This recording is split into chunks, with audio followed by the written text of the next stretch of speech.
வணக்கம். டாக்டர் விஜய் ஹார்டுக்கு வரவேற்கின்றேன்.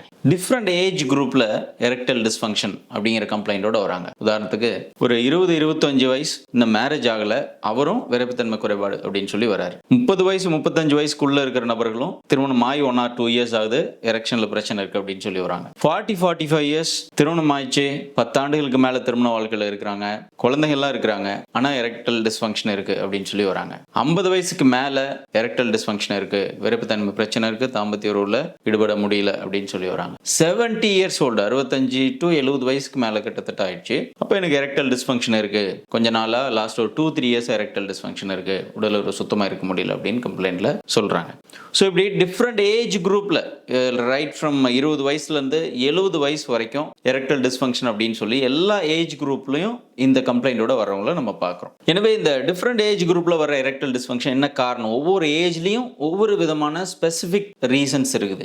இந்த ஏஜில் வருதுன்னா அவங்களுக்கு இதுதான் மேக்ஸிமம் காரணமா இருக்க முடியும். இந்த ஏஜ் வரைக்கும் ப்ராப்பரா தாம்பத்திய உறவுல இருந்துட்டு அதுக்கு மேல அவங்களுக்கு எரெக்டைல் டிஸ்ஃபங்க்ஷன் வருது, விரைப்புத்தன்மையில பிரச்சனை வருது அப்படின்னா அதுக்கு இந்த ரீசனாக தான் இருக்க முடியும் அப்படின்னு சொல்லி ஒரு சில ஸ்பெசிஃபிக் ரீசன் இருக்கு. இதை நீங்க தெரிஞ்சுக்கிட்டீங்க அப்படின்னா உங்களுக்கு எந்த ஏஜ்ல இந்த எரெக்ஷன்ல பிரச்சனை இருக்கிறதா நீங்க நினைக்கிறீங்களோ, அதாவது ஆண்மை குறைவு வர்ற மாதிரி இருக்க மாதிரி நீங்க நினைக்கிறீங்களோ, உங்க ஏஜை நீங்க மேட்ச் பண்ணி உங்களுக்கு இது இந்த காரணமா இருக்கலாம் அப்படின்னு நீங்க தெரிஞ்சுக்க முடியும். அந்த காரணத்தை அட்ரஸ் பண்ணி அதுல இருந்து நீங்க வெளியில வர்றதுக்கு, அதை நீங்க மேம்படுத்திக்கிறதுக்கு நீங்க இந்த பதிவு உதவியா இருக்கும். எனவே ஃபுல் வீடியோ பாருங்க, நிறைய பாயிண்ட்ஸ் இதில் உங்களுக்கு யூஸ்ஃபுல்லா இருக்கும். ஸோ முதல்ல இந்த 20 30 வயசுக்குள்ள ஆட்கள், சம்டைம்ஸ் மேரிட் சம்டைம்ஸ் அன்மேரிட் இருக்கிறாங்க.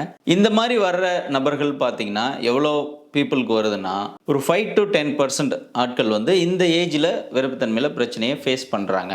இதுக்கு உண்டான காரணங்கள், நீங்கள் இந்த ஏஜ் குரூப்பில் இருந்து உங்களுக்கு விரைப்புத்தன்மையில் பிரச்சனை இருக்கிறதா நினைச்சிங்கன்னா இதுக்கு முக்கியமான காரணம் ஒன்று மிஸ்கன்செப்ஷன், அதாவது தவறான புரிதல். விரைப்புத்தன்மை குறித்ததான முழுமையான புரிதல் இல்லாததுனால தனக்கு விரைப்புத்தன்மை பிரச்சனை இருக்கிறதா நம்புறது. அது எப்படின்னா ஏதாவது ஒரு வீடியோக்களை பார்க்கறது, அதில் இருக்கிற மாதிரியே தனக்கும் இருக்கணும் அப்படின்னு சொல்லி நம்புறது. அது ஆர்டிஃபிஷியலாக ஒரு போனோகிராஃபியோ அல்லது வேற ஏதோ பார்க்கும் பொழுது அதில் இருக்கிற உடல் உறுப்புகள் அல்லது ஆண்குறியினுடைய மாற்றங்கள் தன்னோட உடம்போட தன்னோட இயல்போட அவங்க பொருத்திட்டு தனக்கு பிரச்சனை இருக்கிறதா நம்புற மிஸ்கன்செப்ஷன்ஸ்.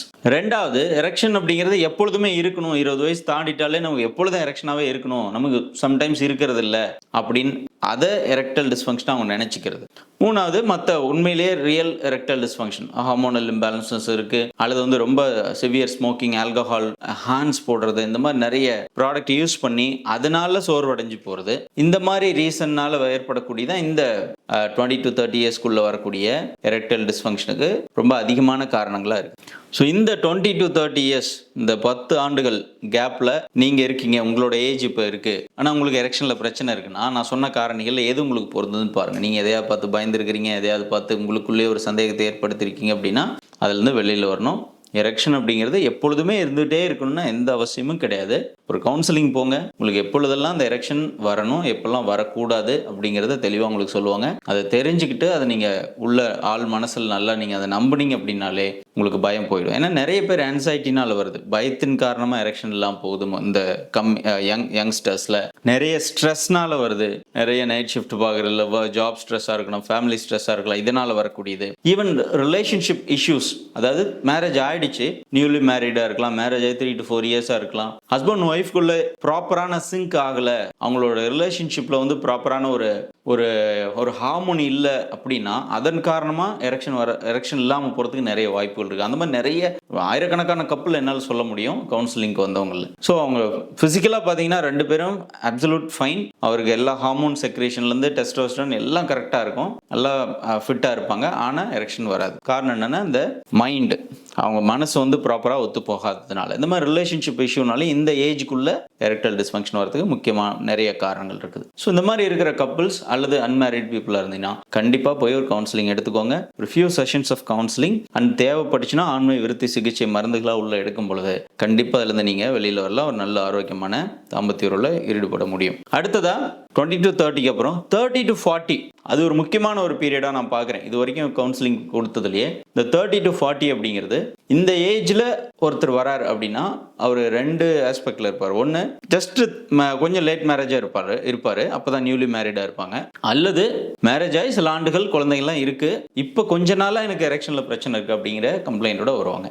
ஸோ இவங்க பார்த்தீங்கன்னா ஒரு 10 to 15% ஆட்களாக தான் இருப்பாங்க. ஸோ நியூலி மேரிட்னா அந்த 27 to 30 தாண்டி மேரேஜ் ஆச்சுனாலே இப்போ இருக்கிற ஜென்ரேஷனுக்கு அது ஒரு லேட் மேரேஜ் மாதிரி இருக்கு. அந்த 30 தாண்டும் பொழுது ஏற்படக்கூடிய உடல் சோர்வுகள் அண்ட் நிறைய ஃபேமிலி பேர்டன்ஸ் இருக்கும், ஃபினான்ஷியல் பேர்டன்ஸ் இருக்கிறது. இதன் காரணமாக கொஞ்சம் நல்லா செக்ஷுவல் ஹார்மோனுக்கு நல்லா உடம்பு வந்து பழகிருக்கு. அந்த 30 இயர்ஸ் வரைக்கும் அவங்க சும்மா இருந்திருக்க மாட்டாங்க, வேற ஏதாச்சும் ஒரு செக்ஷுவல் எக்ஸ்பீரியன்சஸ்ல மேபி ஆரம்பத்தில் இருந்திருக்கலாம், அதில் அவங்க ஏதாவது ஃபெயிலியர் பார்த்துருக்கலாம். அந்த மைண்ட் செட்டில் அப்படியே ஃபேமிலி லைஃப்குள்ளே வர்றதுனால ஏற்படக்கூடிய மைண்ட் காரணமாக அந்த ஃபெயிலியர் செக்ஷுவல் மைண்ட்லேயே வர்றதுனால ஒரு லோ செல்ஃப் எஸ்டீம் அவங்களுக்கு, ஒரு செக்ஷுவல் எஸ்டீம் அவங்கள குறித்து அவங்களுக்கு ஒரு தாழ்வான ஒரு மனப்பான்மை இருக்கும். அதோட ரிலேஷன்ஷிப்குள்ளே போகும்பொழுது எரெக்ஷன் வராது. ஸோ இந்த 30 to 40 இது மாதிரி தான் நடக்குது. இல்லை மேரேஜ் ஆகி பேபிஸ்லாம் இருக்கிறாங்க, குழந்தை இருக்காங்க, ஆனால் கொஞ்சம் வருஷமாக எனக்கு ஒரு 1 இயராக இருக்குது, 2 இயராக இருக்குது, எரெக்ஷனில் பிரச்சனை இருக்குது அப்படின்னு சொல்லி வர்றவங்க முன்னாடியே நான் சொன்ன மாதிரி தான் ரொம்ப too much of physical activity, நாள் ஃபுல்லாக ரொம்ப அதிகமான கடினமான வேலை செய்கிறது, உடல் சோர்வடைகிறது, ப்ராப்பராக ஜென்ரல் ஹெல்த் அந்த ஏஜில் பார்த்துக்க மாட்டாங்க. ஏன் அப்படின்னா வேலைகள்லையோ அல்லது அவங்க ஃபினான்ஸ்லையோ மற்ற விஷயங்களில் ரொம்ப அவங்க பேர்டன் போட்டுக்கிறதுனால செல்ஃப் ஹெல்த்தை வந்து ப்ராப்பராக மெயின்டைன் பண்ணாததுனால வரக்கூடிய எரெக்டைல் டிஸ்ஃபங்க்ஷன், இதெல்லாம் அந்த 30 to 40 மோர் ப்ரிடாமினன்ட். இந்த 40 to 50 இந்த ஏஜ் குரூப்பில் எரெக்டைல் டிஸ்ஃபங்க்ஷனோட வரவங்க பார்த்தீங்கன்னா மினிமம் ஒரு 5 to 10 இயர்ஸ்க்கு மேலேயே நல்ல ஒரு தாம்பத்திய உறவில் இருந்தவங்களா இருப்பாங்க. ஏன்னா ஏஜ் நியர்லி 40 to 50 அந்த ஏஜில் இருப்பாங்க. இதுக்கு வரத்துக்கு நிறைய காரணிகள் பார்த்தீங்கன்னா ஹைப்பர் டென்ஷன், அதான் அந்த ஏஜில் பிபி வருது, 40 to 50 தான் உடல் பருமன் வருது, இந்த 40 to 50 தான் அவங்க டயபெட்டிஸ் டெவலப் ஆகுறாங்க, அதாவது சக்கரை வியாதி அவங்க டெவலப் ஆகுறாங்க. இந்த 40 to 50 தான் அவங்களுக்கு நிறைய ஃபினான்ஷியல் பேர்டன் இருக்கும், பசங்கள்லாம் கிட்ஸ் பெருசாயிருவாங்க, அவங்கள செட்டில் பண்ணும், அவங்களுக்கான விஷயங்கள்லாம் பார்க்கணும் அப்படிங்கிற அந்த பேர்டன், அந்த ஸ்ட்ரெஸ் காரணமாக இந்த 40 to 50 இந்த செக்ஷுவல் லைஃப்க்கு ஒரு பெரிய ஒரு எதிரி அப்படின்னு நம்ம சொல்லலாம். ஆனால் இதில் பர்சன்டேஜ் எவ்வளோ பேர் இதில் பாதிக்கப்படுறாங்கன்னா கிட்டத்தட்ட 20-30% பாப்புலேஷனுக்கு வந்து இந்த 40 to 50 எரெக்ஷனில் பிரச்சனை வருது. இதை ஈஸியாக ட்ரீட் பண்ண முடியும், அட்ரஸ் பண்ண முடியும்,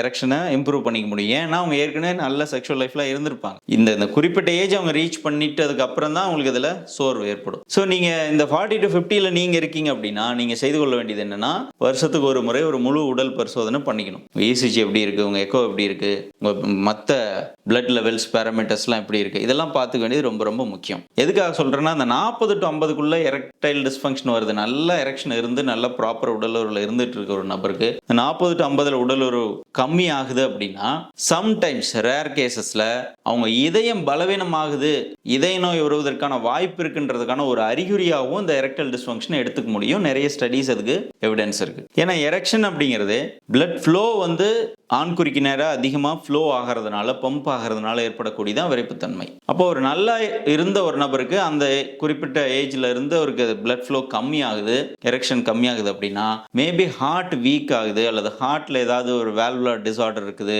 அல்லது ஹார்ட்ல கொழுப்பு அடைக்கிறது, இந்த மாதிரி ஏதாவது ஒன்று வந்திருக்கு அப்படிங்கிறதுக்கு ஆரம்ப அறிகுறியாக கூட எரெக்டைல் டிஸ்ஃபங்க்ஷன் இருக்க வாய்ப்பு இருக்கு. எனவே இந்த 40 to 50 40 எபோவ்ல உங்களுக்கு எரெக்ஷன்ல பிரச்சனை இருக்கு, சடனா வருது அப்படின்னா கண்டிப்பா நீங்க ஒரு கம்ப்ளீட் ஹெல்த் செக்அப் பண்ணிக்க வேண்டியது ரொம்ப ரொம்ப முக்கியம்.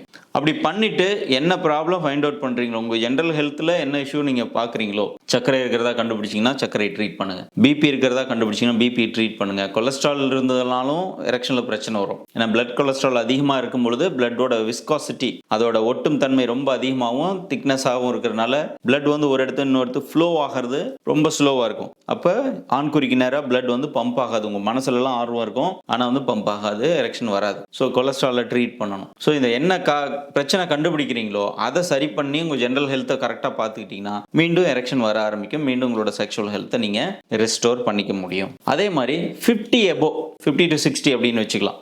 இந்த 50 எபோல வர்ற எரெக்டைல் டிஸ்ஃபங்க்ஷன் அப்படிங்கிறது ரொம்ப காமன். இது வந்து நம்ம நோயாவோ மற்றதாவோ எடுத்துக்கிறது கிடையாது. மோர் தென் 30 to 40% பாப்புலேஷனுக்கு இந்த அபோவ் 50 எரெக்ஷன்ல பிரச்சனை வந்துடும். 50 வயசு தாண்டிட்டோம், 50 to 60 அந்த ஏஜ் குரூப்ல கிட்டத்தட்ட 40% பாப்புலேஷனுக்கு எரெக்ஷன்ல இஷ்யூ இருக்கும். அது காரணம் முன்னாடியே நான் சொன்ன இந்த காரணிகள் தான். இந்த 40 எபோலயே எந்த ஏஜ் குரூப்ல 42 till எனி ஏஜ் இந்த சுகரா இருக்கட்டும், ஹைப்பர் டென்ஷன், கொலஸ்ட்ரால், இது எல்லாமே ரோல் பிளே பண்ணும். ஏன்னா அந்த ஏஜை தாண்டும் பொழுது இந்த நோய்கள்லாம் நமக்கு மோஸ்ட்லி வந்துடுது. அப்போ இதெல்லாம் ப்ராப்பராக ட்ரீட் பண்ணிக்கணும். ரெண்டாவது, அபோவ் 50 வரக்கூடிய எரெக்டைல் டிஸ்ஃபங்க்ஷனில் ஏஜ் ஃபேக்டர், அதாவது நம்ம வயது முக்கியமான பங்கு வகிக்கும்.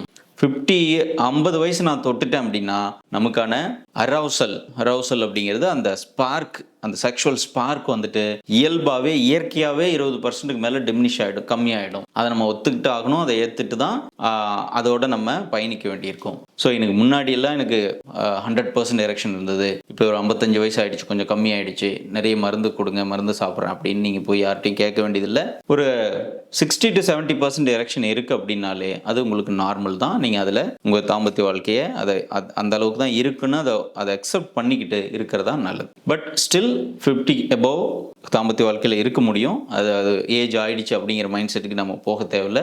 இந்த டிமினிஷ் ஆனதை ஒத்துக்கிட்டு உங்கள் ஜென்ரல் ஹெல்த்தை நீங்கள் ப்ராப்பராக கேர் பண்ணிக்கிட்டு தேவையான டைமில் மட்டும் ஆண்மை ஊக்கிகள் எடுத்துக்கிட்டு, ஆண்மை ஊக்கிகள் மருந்துகள் ஆகிறது, இயற்கை மருந்துகளே நிறைய ஆப்ஷன்ஸ் இருக்குது. லோக்கலில் இருக்கிற டாக்டரை கன்சல்ட் பண்ணி நீங்கள் மருந்துகளாக எடுத்துக்க முடியும். அதே மாதிரி 60 above ஏன் நான் பேசுகிறேன் அப்படின்னா, லாஸ்ட் மந்த்லேயே கிட்டத்தட்ட ஒரு 4-5 பேர் என்கிட்ட இதை கேட்டாங்க. 68 இயர்ஸில் ஒருத்தர் கேட்டார் ஒரு கவுன்சிலிங். அவர் இந்த எரெக்டைல் டிஸ்ஃபங்க்ஷனுக்காக கேட்குறாரு. 68 இயர்ஸ் அவர்.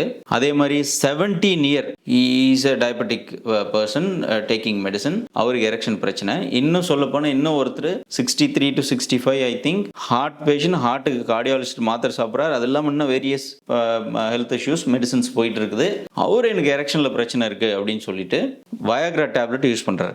டாக்டர் அட்வைஸ் கொடுத்தாரு அப்படின்னு சொல்லி டெடாஃபில் அப்படிங்கிற மாத்திரை போட்டுட்டு இருக்காரு. இதை நான் அட்வைஸ் பண்ணுறது கிடையாது. ஏன் அப்படின்னா ஆல்ரெடி நமக்கு ஹார்ட் ரிலேட்டடாக ஒரு இஷ்யூஸ் இருக்குது அப்படின்னா நம்ம எரெக்ஷனுக்காக நிறைய மருந்துகள் எடுத்துக்கிறது அட்வைசபிள் கிடையாது. ஏன்னா நம்ம எப்போவுமே எரெக்ஷன் எப்படி இன்டியூஸ் பண்ண முடியும்னா, இந்த ஹார்ட்டோட பம்பிங் அதிகப்படுத்தி அங்கேருந்து பிளட் ஃப்ளோ ஆண்குறிக்கு நேராக அதிகமாக பண்ணி தான் எரெக்ஷன் உண்டு பண்ண முடியுது. அப்போ ஆல்ரெடி எனக்கு ஹார்ட்டில் ஒரு இஷ்யூ இருக்குது அப்படின்னா அதுக்கான மருந்துகள் அதிகமாக எடுத்துக்காம இதுதான் அப்படிங்கிறத ஒத்துக்கிட்டு நம்ம அதுலேருந்து மைண்டு தான் அதை மாற்றிக்க வேண்டியதான். ரொம்ப லீனியன் டோசஸில் ஏதாவது ஒரு இயற்கையான ஆண்மை ஊக்கிகள் மேபி நீங்கள் எடுத்துக்கலாம்.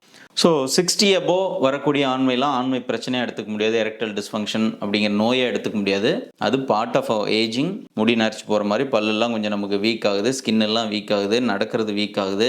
அதே மாதிரி தான் எரெக்ஷனும் வீக் ஆகும். அதை ஒத்துக்கணும். அதில் எந்த அளவுக்கு இருக்கோ பார்ட்னர் கூட நீங்கள் கான்டாக்டில் இருந்துக்கலாம். 5% 10% என்ன எரெக்ஷன் இருக்கோ அதில் கான்டாக்ட் இருக்க தான் முயற்சி பண்ணுமே தவிர அதிகமான மருந்துகள் எடுக்கிறத ஜென்ரலி நான் அட்வைஸ் பண்ணுறதில்ல. அந்த above 60 which is not good for your heart.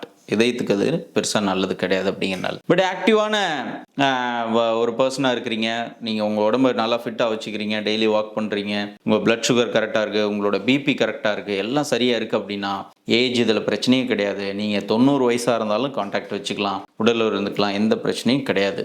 என்னென்னா அதுக்கான மருந்துகளாக நிறைய எடுத்து அது நீங்கள் ரிஸ்க் எடுக்காமல் இயல்பாக இருக்கிறத ஏற்றுக்கிட்டு ஒத்துக்கிட்டு அதுக்கு தகுந்த மாதிரி நீங்கள் கான்டாக்டில் இருக்கிறீங்கன்னா ஏஜ் பெரிய பிரச்சனையே கிடையாது. என்ன ஏஜில் வேணாலும் கான்டாக்டில் இருக்கலாம். ஸோ இதான் அந்த ஏஜ் வாரியாக இவ்வளோ வருஷமாக நான் பார்க்குறேன் இந்த செக்ஷுவல் ரிலேட்டட் இந்த கவுன்சிலிங்கில் பார்க்குற ஒரு ஸ்டடீஸ். ஸோ இதுக்கு தகுந்த மாதிரி உங்களை மாற்றிக்கோங்க. நீங்கள் உங்களை ட்ரீட் பண்ணுங்கள், உங்கள் டாக்டரை போய் பாருங்கள் தேவையான டைமில். ஹோப் இந்த வீடியோ யூஸ்ஃபுல்லாக இருந்திருக்கும் அப்படின்னு நினைக்கிறேன். இதுக்கு ஹை ரிஸ்க்லாம் எடுக்கக்கூடாது. பட் அதே சமயத்தில் எரெக்ஷனில் பிரச்சனை இருக்குது அப்படின்னா நீங்கள் ஒரு கவுன்சிலிங் போகிறது, தேவையான டைமில் ஒரு ஆண்மை விருத்தி சிகிச்சைகளாக மருந்துகளாக எடுத்து நீங்கள் அதை சரி பண்ணிக்க முடியும் அப்படிங்கிறது அந்த வீடியோவோட நோக்கம். ஸோ அதே மாதிரி நம்ம டாக்டர் எஜா ஹார்டிவில் நிறைய வீடியோக்கள் நம்ம பதிவிட்டுருக்குறோம். ஸோ அடுத்த வீடியோக்கள் நம்ம பதிவிடுறது உங்களுக்கு வரணும் அப்படின்னா நீங்கள் சப்ஸ்கிரைப் பண்ணிக்கோங்க. யூஸ்ஃபுல்லாக இருக்கும். ஏதாவது ஒரு கண்டென்ட் உங்களுக்கு கண்டிப்பாக மேட்ச் ஆகும், யூஸ்ஃபுல்லாக இருக்கும். அடுத்த வீடியோவில் சந்திக்கலாம். நன்றி, வணக்கம்.